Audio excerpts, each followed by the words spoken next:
Shalom Aleichem. Mishnah Yomi is holding at the 12th and final Mishnah in chapter 4 of Ketubot, and then we're on to chapter 5, Bezrat Hashem. We've been on the topic of conditions in the Ketuvah, and specifically conditions that are so universal, they're considered what we call a Tanai Beit Din, a stipulation made by the court, which is effective in every Jewish marriage, even if it's not written into the actual Ketuvah of this particular couple.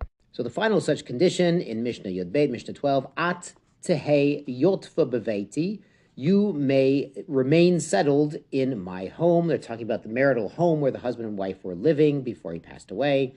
Umitozna minichsai, and you are fed from my property, my bank account. Kol yemei migod almanutich beveiti, for the entire time that you remain a widow in my home. Chayev. The heirs of the husband, the estate manager and the heirs must provide this to the widow. She's allowed to keep living in the home that she'd been living in before, using all the kalim, and having support and sustenance and food like she was used to when her husband was alive. Shehu Tanai Beitin. This is a condition made by the courts, even if it's not written into the Ketuvah, the widow does get this right. Now, the Mishnah elaborates that for a time, this wasn't a universal custom. Kach hayu anshe Yerushalayim kotvin. This was the wording that the people of Jerusalem used to write in the Ketuvah, and it was their custom, their Tanai Beitin in that place. Anshe Galil hayu kotvin ke anshe Yerushalayim. In Galil, the northern section of Eretz Yisrael, they would write just like the custom in Yerushalayim. But Anshe Yehuda, the people of Yehuda, the southern area, south of Jerusalem, Hayu Kotvin, they would write in their Ketuvah a little differently. They would write Ad sheyirtzu hayorshin liten lich ketuvtich, until the heirs of the deceased husband want to pay off the Ketuvah, then they could take the home. Lefichach, therefore, imrotzu hayorshin, if the heirs of the deceased husband wanted, notnin lo ketuvata, they could give the widow the entire lump sum payment of her Ketuvah, upotrinata, and they could send her to find somewhere else to live, and they could move into the father's house. We could all understand that real estate is a valuable asset, and there might be disputes over the real estate, but the Mefarshim explained that the custom became like the people of Yerushalayim, the people of Galil, that the widow does have the right to remain in the home as long as she's not out there dating and getting remarried to someone else. She may remain in the home as she had when her husband was alive. Let's go on to chapter 5.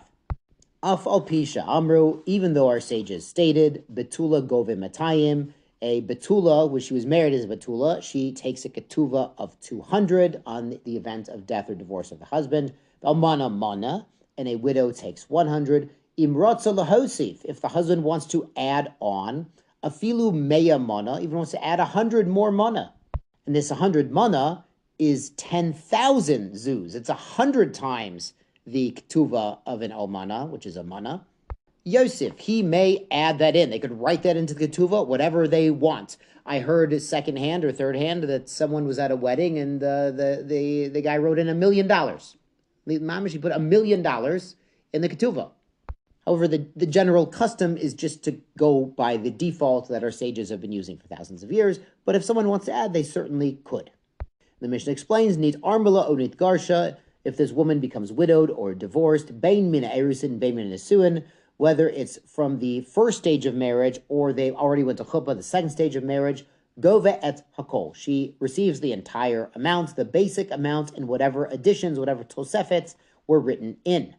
Rabbi Elazar ben Azariah, Omeri disagrees. He says, Mina nisuin gove et hakol. If they've actually gone to chuppah, they've had the wedding feast, and they're living together as man and wife, then she gets the entire amount with the additions. Mina erusin, if they merely had kiddushin, the first stage of marriage, they had not gone to chuppah, betula gove matayim, then she gets 200 almana mana, and the widow gets 100, the default amount. And he explains why. Shalo cut of law, the man didn't write these extra amounts, el almanat lekansa, only on condition that they actually go through with the wedding and they're fully married.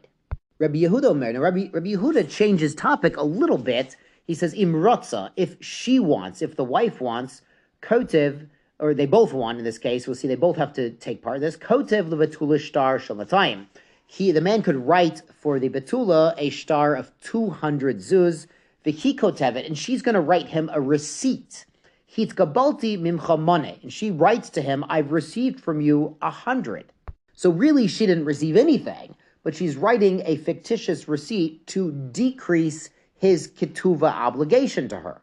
Ul'almana mana. Similarly, he could write a default ketuvah to an almana, to a widow of 100 zuz. V'hikotevet hitkabalti mimcha chamishim zuz. And she could write a receipt. I already got 50 zuz from you.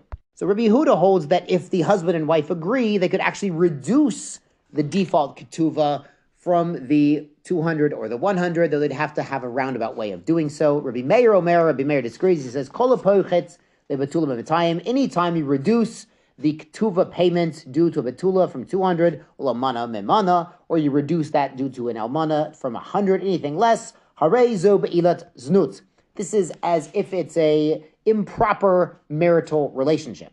Now, according to Rabbi Meir, this is because the ketuvah is a biblical concept, a deraisa, a biblical obligation. So if someone's trying to make a stipulation or a roundabout workaround to get out of the ketuvah, it's as if he's trying to make a stipulation against the Torah, and it would be ineffective. And it's kind of like they wouldn't even really been married because the marriage requires such a thing for the ketuvah.